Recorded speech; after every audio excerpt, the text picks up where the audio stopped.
నమస్తే మామ. ఈరోజు అయితే మనం కొత్త వీడియోతో ముందుకు వచ్చేసాం. ఏందిరా అంటే ఉల్లగడ్డలతో ఫ్రెంచ్ ఫ్రై చేసుకుందాం రండి. ఫస్ట్ అయితే మనం పొటాటోలను నీట్గా వాష్ చేసుకొని ఈ విధంగా అయితే పీల్ చేసుకోవాలి మంచిగా. మనం అయితే ఉల్లగడ్డని పీల్ చేసుకున్నాము. తర్వాత అయితే ఈ విధంగా సన్నగా కట్ చేసుకోవాలి.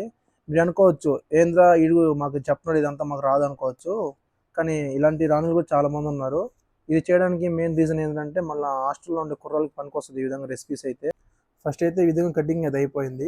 కటింగ్ అయిపోయాక పౌడర్లో కలుపుకోవాలి. నేనైతే బయట రెడీమేడ్ పౌడర్ దొరికింది నాకు, ఆ పౌడర్ తెచ్చుకున్నాను. పౌడర్లో అయితే కొన్ని వాటర్ వేసుకొని మిక్స్ చేసుకోవాలి. ఆ పౌడర్లో వాటర్ వేసుకొని బాగా కలుపుకున్న తర్వాత మనం కట్ చేసిన పీస్ అయితే వేసుకుంటే ఈ విధంగా అయితే వస్తుంది. మనం అయితే మిక్సింగ్ చేయడం అయిపోయింది. తర్వాత ఆయిల్ మంచి హీట్ ఎక్కాక చిన్నగా వదులుకోండి. లాస్ట్ టైం అయితే బాగా క్రిప్సీగా కాలేయి చూడండి. ఫైనల్గా మన ఫ్రెంచ్ ఫ్రైస్ అయిపోయాయి. ఫస్ట్ రౌండ్ నెట్ వచ్చాయో గబ్బు రేపింది.